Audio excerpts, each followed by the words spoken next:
എല്ലാവർക്കും നമസ്കാരം. ഇന്നത്തെ റെസിപ്പി നല്ലൊരു ഒഴിച്ചുകറിയാണ്.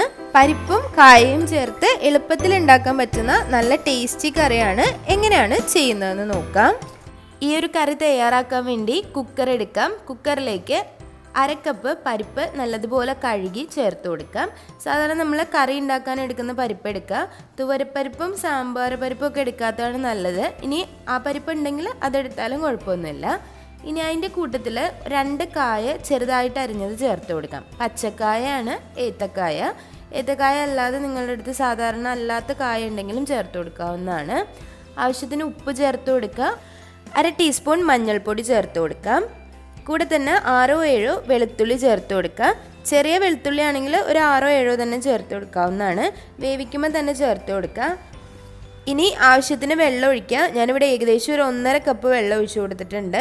1 കപ്പ് ഉണ്ടായിരുന്നു കായ അരിഞ്ഞത്, അതുപോലെ 1/2 കപ്പ് ഉണ്ടായിരുന്നു പരിപ്പ്. അപ്പോൾ അതനുസരിച്ച് വെള്ളം ഒഴിച്ചു കൊടുത്തിട്ടുണ്ട്.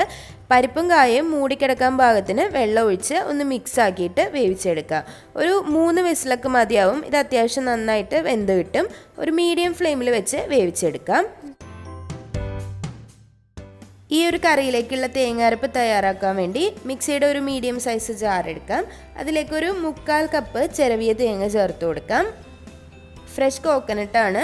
അതിലേക്കൊരു 3-4 കഷ്ണം ചെറിയുള്ളി ചേർത്ത് കൊടുക്കാം. ഒരു ചെറിയ തണ്ട് കറിവേപ്പില, ഒരു 4-5 ഇല കറിവേപ്പില ചേർത്ത് കൊടുക്കാം. 1/2 ടീസ്പൂൺ മഞ്ഞൾപ്പൊടി ചേർത്ത് കൊടുക്കാം. 1/2 ടീസ്പൂൺ ചെറിയ ജീരകം പൊടിച്ചത് അല്ലെങ്കിൽ ക്യുമിൻ സീഡ്സ് ചേർത്ത് കൊടുക്കാം. ഒരു 1/4 കപ്പ് വെള്ളവും കൂടി ചേർത്ത് നല്ലതുപോലെ അരച്ചെടുക്കാം. പരിപ്പും കായയും നല്ലതുപോലെ വെന്തിട്ടുണ്ട്. 1.5 കപ്പ് വെള്ളം ചേർത്തിട്ടും വെള്ളമെല്ലാം വറ്റി നല്ലതുപോലെ പരിപ്പും കായും വെന്ത് കിട്ടിയിട്ടുണ്ട്. ഇത് രണ്ടായിട്ട് വേവിക്കണമെങ്കിൽ അങ്ങനെ വേവിക്കാം കേട്ടോ. പരിപ്പ് ആദ്യം വേവിച്ചതിന് ശേഷം കായ രണ്ടാമതിട്ട് വേവിക്കണമെങ്കിൽ വേവിക്കാം. ഇതിപ്പോൾ ഞാൻ എളുപ്പത്തിന് ഇതുപോലെ ഒരുമിച്ച് വേവിച്ചു എന്നേ ഉള്ളൂ. ഇതിലേക്ക് അരച്ച് വെച്ചിട്ടുള്ള അരപ്പ് ചേർത്ത് കൊടുക്കാം. തീ എപ്പോഴും ചെറിയ തീയിലിടുക ഈ ഒരു സമയത്ത്. അതിനുശേഷം ചെറുതായിട്ടൊന്ന് മിക്സ് ചെയ്ത് കൊടുക്കാം. ഇത് അത്യാവശ്യം നല്ലതുപോലെ ചൂടായി വരണം. അതിലേക്കായിട്ട് 1.5 കപ്പ് വെള്ളം കൂടി ചേർത്ത് കൊടുക്കണം. പരിപ്പായതുകൊണ്ട് തന്നെ പെട്ടെന്ന് തന്നെ കട്ട പിടിക്കാൻ ചാൻസ് ഉണ്ട്. അപ്പോൾ ഏകദേശം ഒരു 1.5 കപ്പ് മുതൽ 2 കപ്പ് വെള്ളം ഈ ഒരു സമയത്ത് ചേർക്കാം. ആ ഒരു മിക്സിയുടെ ജാറിൽ തന്നെ ഒന്നങ്ങ് മിക്സ് ചെയ്ത് ചേർത്തിട്ടുണ്ട്. നല്ലതുപോലെ ഒന്ന് മിക്സാക്കി എടുക്കുക. പരിപ്പായതുകൊണ്ട് കുറച്ച് കഴിയുമ്പോൾ ഇതൊന്ന് കട്ടിയാവാൻ ചാൻസ് ഉണ്ട്. അപ്പോൾ ആവശ്യത്തിന് വെള്ളം ഒഴിച്ച് ലൂസാക്കി എടുക്കാം.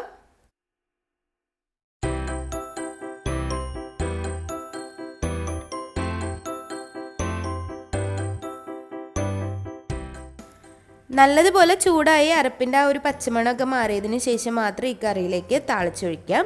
താളിച്ചൊഴിക്കേണ്ടത് ഒരു 2 ടീസ്പൂൺ വെളിച്ചെണ്ണയിൽ 1 ടീസ്പൂൺ കടുക്, 2-3 വറ്റൽമുളക്, 1 തണ്ട് കറിവേപ്പില.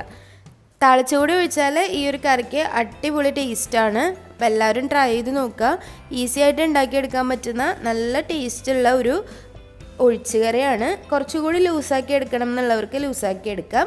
ഞാനിവിടെ ഒരുപാട് അങ്ങ് ലൂസാക്കി എടുത്തിട്ടില്ല, കുറച്ച് തിക്കായിട്ടാണ് എടുത്തിട്ടുള്ളത്. തിക്കായിട്ടുള്ള പരിപ്പ് കറിയാണ് എനിക്ക് കുറച്ചിഷ്ടം. അപ്പോൾ എല്ലാവരും ട്രൈ ചെയ്ത് നോക്കുക. ട്രൈ ചെയ്ത് നോക്കിയിട്ട് അഭിപ്രായങ്ങളൊക്കെ അറിയിക്കുക. ചോറിൻ്റെ കൂടെയും ചപ്പാത്തിയുടെ കൂടെയും പൊറോട്ടയുടെ കൂടെയൊക്കെ ഈ കറി നമുക്ക് സെർവ് ചെയ്യാവുന്നതാണ്. ഉപ്പ് നോക്കിയപ്പോൾ കുറച്ച് കുറവായെന്ന് തോന്നിയപ്പോൾ കുറച്ച് ഉപ്പ് കൂടി ചേർത്ത് കൊടുത്തിട്ടുണ്ട്. അപ്പോൾ ഈസി ആയിട്ട് ഉണ്ടാക്കിയെടുക്കാൻ പറ്റുന്ന നല്ലൊരു ഒഴിച്ചുകറിയാണ്.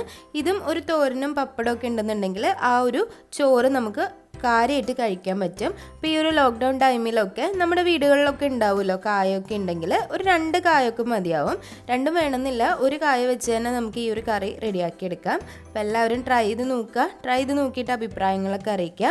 അതുപോലെ സാധാരണ പരിപ്പ് കറിയുടെ ടേസ്റ്റ് അല്ല, കായം കൂടി ചേർക്കുന്നതുകൊണ്ട് ഒരു പ്രത്യേക ടേസ്റ്റ് തന്നെ ഉണ്ടാവും ഈ ഒരു കറിക്ക്.